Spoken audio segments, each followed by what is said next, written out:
여러분, 2026년 병오년입니다. 이 말의 뜻 제대로 알고 계신 분 거의 없습니다. 그런데 이 병오년의 기운을 알고 소금 하나만 제대로 써도 올해 돈의 흐름이 완전히 달라질 수 있습니다. 여러분, 집에 소금 지금 어디에 두고 계신가요? 만약 제가 그 소금 하나가 2026년 여러분의 재물운을 완전히 바꿀 수 있다고 말씀드리면 믿으시겠습니까? 지금 댓글에 병오년 재물운 받습니다. 한번 적어두시고 오늘 이야기 끝까지 꼭 들어보세요. 병오년은 풍수적으로 불의 기운이 극도로 강한 해입니다. 병은 양화, 오도 양화입니다. 즉, 위아래가 전부 불입니다. 불 기운이 강한 해의 특징이 뭘까요? 돈이 크게 움직입니다. 잘 풀리면 빠르게 커지고, 막혀 있으면 새는 속도도 빨라집니다. 그래서 병오년에는 돈을 버느냐 못 버느냐보다 돈을 지키느냐 못 지키느냐가 훨씬 중요합니다. 그런데 많은 분들이 병오년의 이 강한 불기운을 그냥 흘려보내고 계십니다. 열심히 일해도 남는 게 없고 생각지 못한 지출이 계속 생기고 집에만 오면 괜히 피곤하고 예민해지는 이유. 이게 전부 우연일까요? 풍수적으로 보면 아닙니다. 불기운이 강한 해일수록 집 안에 쌓인 탁한 기운이 돈을 더 빠르게 태워버립니다. 그래서 오늘은 병오년 새해 불처럼 빠르게 움직이는 재물운을 붙잡아 두는 방법, 바로 소금 풍수를 말씀드리려고 합니다. 그래서 오늘은 2026년 새해 소금 하나로 집안의 애군은 막고 재물운과 행운을 끌어들이는 전통 풍수 비법을 알려드리겠습니다. 비싼 물건 필요 없습니다. 준비 시간도 10분이면 충분합니다. 이 방법은 3대째 불을 이어온 집안에서 실제로 지켜온 풍수 습관이고 우리 조상들이 수백 년 동안 검증해 온 생활 속 풍수 지혜입니다. 어디에 두느냐, 이것만 바꿔도 운의 흐름이 달라집니다. 지금부터 하나씩 아주 쉽게 알려드리겠습니다. 소금은 단순한 조미료가 아닙니다. 특히 병오년 같은 해에는 소금이 가진 역할이 더 분명해집니다. 병오년은 불의 해이고 불은 번지면 커지지만 통제하지 못하면 다 태워버립니다. 이 불기운을 안정시키고 흩어지지 않게 잡아주는 게 바로 소금의 역할입니다. 여러분, 소금을 자세히 보신 적 있으신가요? 이건 단순한 조미료가 아닙니다. 풍수에서는 아주 강력한 정화의 물질로 여겨져 왔습니다. 풍수에서 가장 중요한 개념이 바로 양기와 음기입니다. 양기는 밝고 살아있는 기운, 음기는 정체되고 무거운 기운을 말하죠. 문제는 우리가 사는 집 안에 이 음기와 사기가 생각보다 쉽게 쌓인다는 겁니다. 왜 그럴까요? 외출했다가 집에 들어올 때, 사람을 만났을 때, 스트레스를 받았을 때, 이 모든 기운이 현관을 통해 들어와 집 안에 머뭅니다. 그런데 배출이 안 되면 어떻게 될까요? 돈은 벌어도 새고, 사람 관계가 꼬이고, 몸은 늘 무거워집니다. 여기서 소금의 역할이 나옵니다. 특히 천일염은 바닷물, 햇빛, 바람이라는 자연의 에너지를 그대로 품고 있어 정화력이 훨씬 강하다고 전해집니다. 이건 단순한 믿음만은 아닙니다. 과학적으로 봐도 소금은 습기를 흡수하고 공간의 눅눅한 기운을 제거합니다.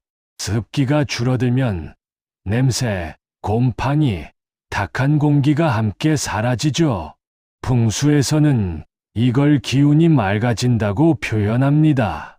즉, 소금은 보이지 않는 차원에서는 기운을 정화하고 보이는 차원에서는 공간 환경을 개선하는 아주 현실적인 풍수 도구인 겁니다.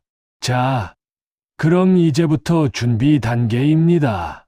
아직 어디에 두지는 마세요. 준비가 진짜 중요합니다. 먼저 소금부터 보겠습니다. 아무 소금이나 쓰시면 안 됩니다. 반드시 간수 뺀 천일염을 쓰세요. 마트 가면 제일 싼 천일염 있어요. 그걸로 충분합니다. 정제염, 맛소금, 볶은소금은 안 됩니다. 가공이 많이 되면서 기운이 거의 남아있지 않기 때문입니다. 다음은 그릇입니다. 이거 은근히 많이들 실수하세요.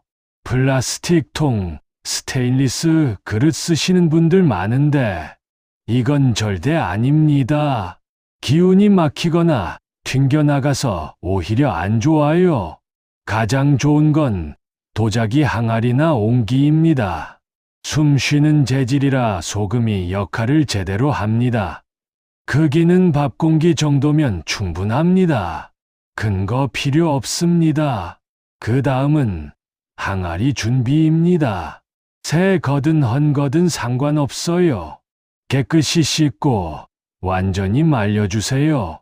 이게 중요합니다. 물기 남아있으면 소금이 금방 굳습니다. 마른 행주로 안쪽까지 한번 더 닦아주시면 좋습니다. 이제 소금을 담습니다. 꽉 채우지 마세요. 항아리의 80에서 90% 정도면 딱 좋습니다. 너무 많아도 너무 적어도 효과가 떨어집니다. 그리고 이때 뭔가 거창하게 안 하셔도 됩니다. 소금 담으면서 속으로 우리 집에 안 좋은 기운은 나가오. 돈 들어올 길만 열리면 좋겠다. 이 정도만 생각하셔도 충분합니다. 정성만 있으면 됩니다. 자, 여기까지 하셨으면 이미 반은 성공하신 겁니다. 이제 남은 건 하나죠. 어디에 두느냐? 지금부터는 집 안에서 제일 중요한 자리, 재물운이 들어오는 첫 번째 위치부터 하나씩 정확하게 짚어드리겠습니다. 하지만 여기서 중요한 게 하나 있습니다. 아무데나 두면 효과가 없습니다. 오히려 잘못 두면 역효과가 날 수도 있습니다. 그래서 다음 단계에서 돈이 들어오는 자리, 돈이 새는 자리를 막는 자리 딱 집어드리겠습니다. 자, 지금부터가 점점 더 중요해집니다. 집 구조 한번 떠올리시면서 계속 따라오세요. 자, 여기서 잠깐입니다. 지금까지 정리해보면 이렇습니다. 소금은 단순한 조미료가 아니라 강한 양기를 가진 정화 물질이고 집 안에 쌓인 음기와 사기를 흡수해 운의 흐름을 바로잡는 역할을 합니다. 그런데 많은 분들이 여기까지만 알고 정작 어디에 두어야 가장 효과가 나는지를 몰라서 결과를 못 봅니다. 지금부터가 진짜 핵심입니다. 메모 준비하시고 절대 놓치지 마세요. 소금 풍수의 핵심은 에너지의 흐름을 어디서 조절하느냐입니다. 여기서 많은 분들이 오해하십니다. 소금이 좋다니까 많이 두면 더 좋지 않을까? 절대 그렇지 않습니다. 풍수에서 가장 중요하게 보는 것은 균형입니다. 기운은 물과 같아서 막아도 안 되고 넘쳐도 안 됩니다. 소금은 양기가 강한 물질이기 때문에 필요한 곳에만 정확히 써야 효과가 납니다. 우리 조상들은 집을 하나의 사람 몸으로 봤습니다. 현관은 입과 코, 주방은 위장, 화장실은 배출기관, 거실은 심장과 같습니다. 그런데 입으로 들어오는 기운이 탁하면 아무리 좋은 음식을 먹어도 몸이 상하듯 견관 기운이 흐트러지면 재물운이 들어와도 오래 머물지 못합니다. 그래서 소금은 기운이 드나드는 길목에 쓰는 것입니다. 또 하나 중요한 개념이 있습니다. 바로 기운의 응결입니다. 사람이 많이 머무르지 않거나 습기와 냄새가 쌓이는 공간에는 기운이 뭉치고 썩기 쉽습니다. 이때 소금이 그 응결된 기운을 흡수해 흐르게 만들어 줍니다. 그래서 소금 풍수는 복을 끌어당긴다기보다 복이 들어올 수 없는 장애물을 치우는 작업에 가깝습니다. 돈이 안 들어오는 집의 공통점은 운이 없는 게 아니라 운이 들어올 길이 막혀 있다는 겁니다. 이제 이해되시죠? 소금은 기운을 바꾸는 스위치이고 어디에 두느냐가 전부입니다. 그럼 이제부터 집 안에서 가장 먼저 놓아야 할 자리, 재물운의 시작점부터 하나씩 짚어드리겠습니다. 소금 풍수를 이해할 때 가장 중요한 개념이 있습니다. 바로 기운은 모으는 것이 아니라 흐르게 해야 한다는 점입니다. 많은 분들이 착각하십니다.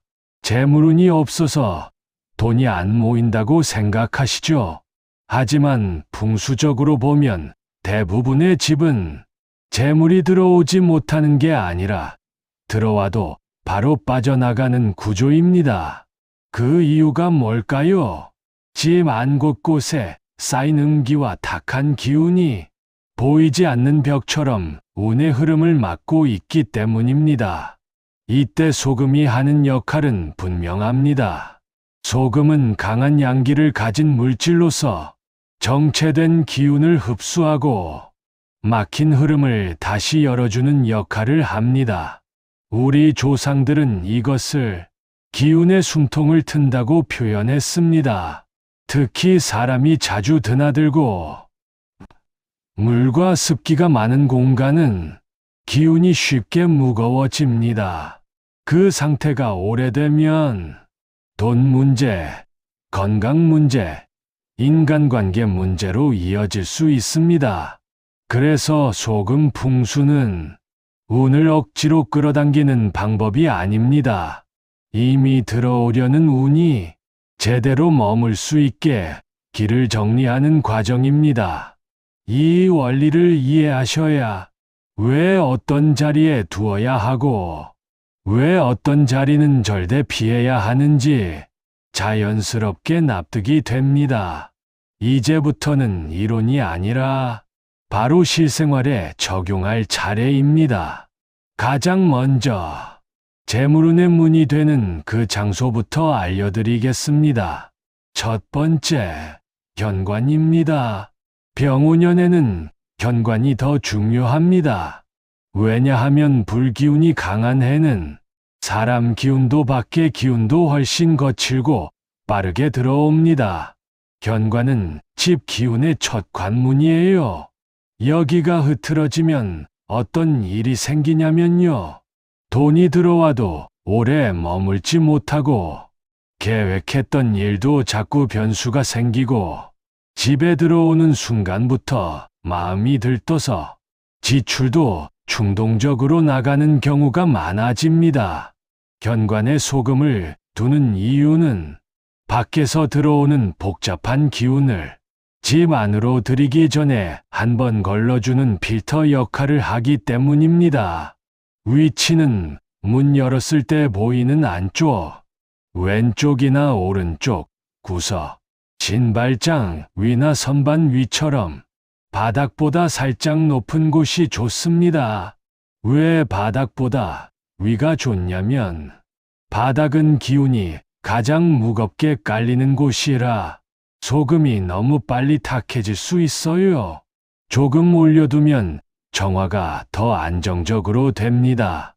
현관에 소금을 둔 분들은 보통 이상하게 쓸데없는 지출이 줄었다, 돈 나갈 일이 덜 생긴다, 이런 쪽부터 먼저 체감하는 경우가 많습니다.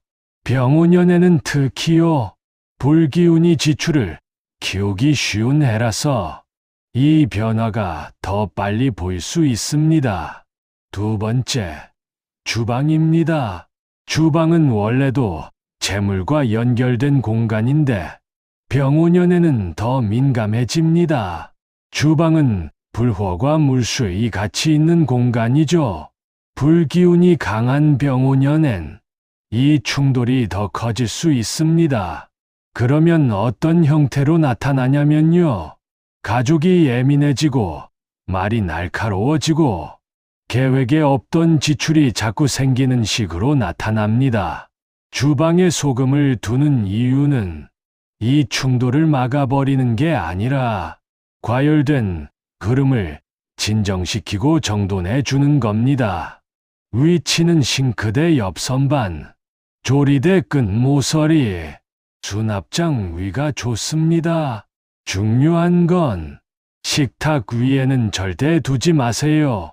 식탁은 먹을 복이 모이는 자리라서 정화 물질을 올려놓으면 기운이 섞이고 가족 간 대화 분위기가 탁해질 수 있습니다. 주방에서의 결과는 보통 돈이 새는 구멍이 줄었다.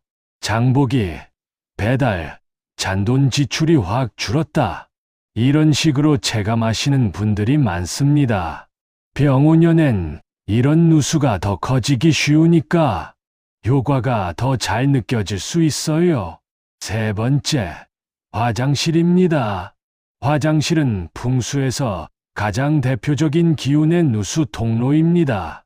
병오년에는 더더욱 중요합니다. 불기운이 강하면요, 사람은 지치고 예민해지고 결국 몸 컨디션이 떨어지기 쉽습니다. 그런데 화장실은 물기, 습기, 냄새가 많아서 기운이 탁해지기 가장 쉬운 곳입니다. 이 탁한 기운이 집안으로 퍼지면 결과가 돈 문제로만 오지 않고 건강 문제, 잔병치레, 계획 꼬임으로도 오기 쉽습니다. 화장실에 소금을 두는 이유는 여기서 빠져나가는 기운을 조용히 붙잡아 주고 습기와 탁함을 흡수해서 집안으로 번지는 걸 막아주기 때문입니다. 위치는 구석, 수납장 안, 변기 옆처럼 방해 안 되는 곳이면 됩니다. 그리고 여긴 교체 주기를 짧게 하세요. 23주에 한 번이 좋아요. 화장실 소금이 굳는 건 그만큼 역할을 빨리 했다는 신호일 수 있습니다. 화장실은 결과가 몸이 가벼워졌다. 집에 냄새가 덜 난다. 자꾸 생기던 일이 끊긴다. 이런 식으로 먼저 나타나는 경우도 많습니다. 네 번째, 거실입니다. 거실은 집의 중심입니다. 병오년은 불기운이 강해서 사람 마음이 쉽게 달아오르는 해예요. 그러면 가족끼리도 별일 아닌데 말이 세게 나가고 집 분위기가 들뜨고 가정의 기운이 불안정해질 수 있습니다. 거실에 소금을 두는 이유는 집 전체 기운이 모이는 곳에서 과열된 흐름을 한번 눌러주고 안정시키기 위해서입니다. 위치는 남동쪽 구석이 좋고 화분 근처나 TV장 선반 위도 괜찮습니다. 거실은 결과 집 분위기가 차분해졌다. 가족끼리 말다툼이 줄었다. 이런 형태로 나타나는 분들이 많습니다. 병오년엔 이게 재물운과도 연결됩니다. 집이 안정돼야 돈이 모입니다. 집이 들뜨면 지출도 들뜹니다. 그리고 직장에서도 가능합니다. 병오년은 특히 사람 기운이 쉽게 달아오르니까 직장에선 말과 관계가 커지기 쉽습니다. 내 자리에서 소금을 두는 이유는 내 기운이 흔들릴 때 한번 잡아주는 역할을 하기 때문입니다. 책상에서는 서랍 안이나 책상 구석, 너무 눈에 띄게 올려두지 마세요. 소금은 조용히 쓰는 게 좋습니다. 개인 사업하시는 분들은 사무실 출입문 안쪽 구석에도 좋습니다. 손님 기운, 바깥 기운을 한번 정리하는 효과가 있습니다. 직장에서의 결과는 일이 꼬이던 게 풀린다라기보다 불필요한 마찰이 줄고 집중이 잘 된다, 이런 식으로 나타나는 경우가 많습니다. 병오년에는 이런 안정이 곧 성과로 연결되기 쉽습니다. 자, 이제 중요한 게 하나 더 있습니다. 절대 놓으면 안 되는 자리, 그리고 놓지 말아야 할 곳을 확실히 정리해 드릴게요. 이거 모르고 하시면 역효과 날 수 있습니다. 첫째, 침대 밑입니다. 자는 동안 사람은 기운을 제일 많이 흡수합니다. 침대 밑에 소금을 두면 소금이 흡수한 탁한 기운을 몸이 그대로 받아버릴 수 있습니다. 악몽, 숙면 방해, 컨디션 저하로 연결될 수 있어요. 둘째, 식탁 위입니다. 식탁은 먹을 복이 모이는 자리입니다. 정화 물질을 올려두면 기운이 충돌해서 분위기가 무거워지거나 가족 간 말이 거칠어질 수 있습니다. 셋째, 침실, 특히 아이 방입니다. 소금은 양기가 강합니다. 아이들은 기운에 더 민감해서 잠이 얕아지거나 예민해질 수 있어요. 침실에는 두지 마세요. 넷째, 냉장고 위, 전자기기 위입니다. 전자기기 위는 기운이 어지럽고 튑니다. 소금의 정화 흐름이 깨질 수 있습니다. 다섯째, 집 정중앙입니다. 집 중심은 기운이 지나가는 길목인데 여기에 소금을 두면 흐름을 막아 답답함이 생길 수 있습니다. 그리고 한 가지 더. 문 바로 앞, 동선 한가운데도 피하세요. 기운이 부딪히고 사람도 부딪힙니다.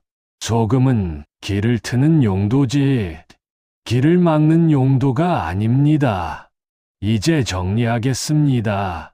병오년은 불기운이 강해서 돈도 빨리 움직이고 지출도 빨리 커지는 해입니다. 그래서 올해는 무조건 더 벌겠다는 것보다 새는 길부터 막는 것이 먼저입니다. 소금은 그걸 가장 쉽게 해주는 도구입니다.